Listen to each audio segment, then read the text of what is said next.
Let's bring in Tennis Channel President Ken Solomon. Ken, welcome back. It's nice to see you. Good to see you again, Scott. Thanks. USTA make the right decision here, do you think? Oh, I think so. Look, this has been calculated. This has been probably as interesting to watch for most people as the U.S. Open itself. And I think they've got the protocols down. And, it's a touchstone event for the country. And, if the governor of New York says it's okay and the USTA says it's okay, I think it's the right one. You obviously have a horse in this race. How much pressure did you personally put on the USTA to make this decision? Well, it wouldn't really matter if we did or we didn't. I don't think they'd be listening to us, although obviously what we garner from the fans certainly is something they want to hear. But look, the reality is that we have been on with interim tennis while the tours have been on hold.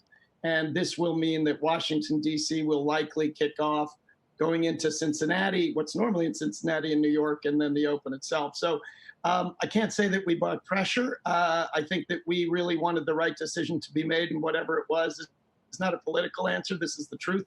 We're going to be here one way or the other, and I'm glad that they're attempting to go forward. It's going to be very interesting. It'll be like no U.S. Open in history, not just because of the fans, but what the players are doing and how it's all working. It's going to be fascinating. Speaking of the players, John Isner has tweeted tonight, top-ranked American player, how excited he is about this decision, saying it's time to get back on the court. Hasn't been exactly the same case from someone like Novak Djokovic. Not sure if he's going to show up. Rafael Nadal said if this was right now, he probably wouldn't come either, not to mention a couple of the women top players as well, Halep and Barty, saying that they're not sure they're going to come either. What is it going to mean if the top players don't show up?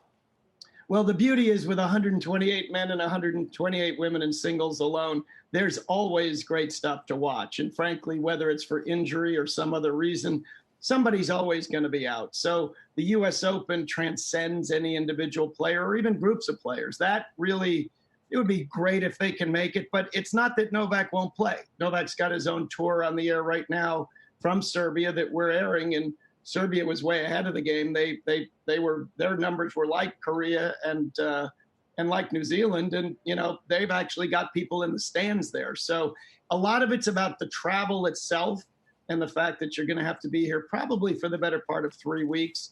And you know what? We'll see how this turns out, right? I think they're not committing now, but there is a Grand Slam championship trophy at the U.S. Open on the line, and that tends to bring out the best players. So we'll see how it goes. If they feel safe, I think they may be.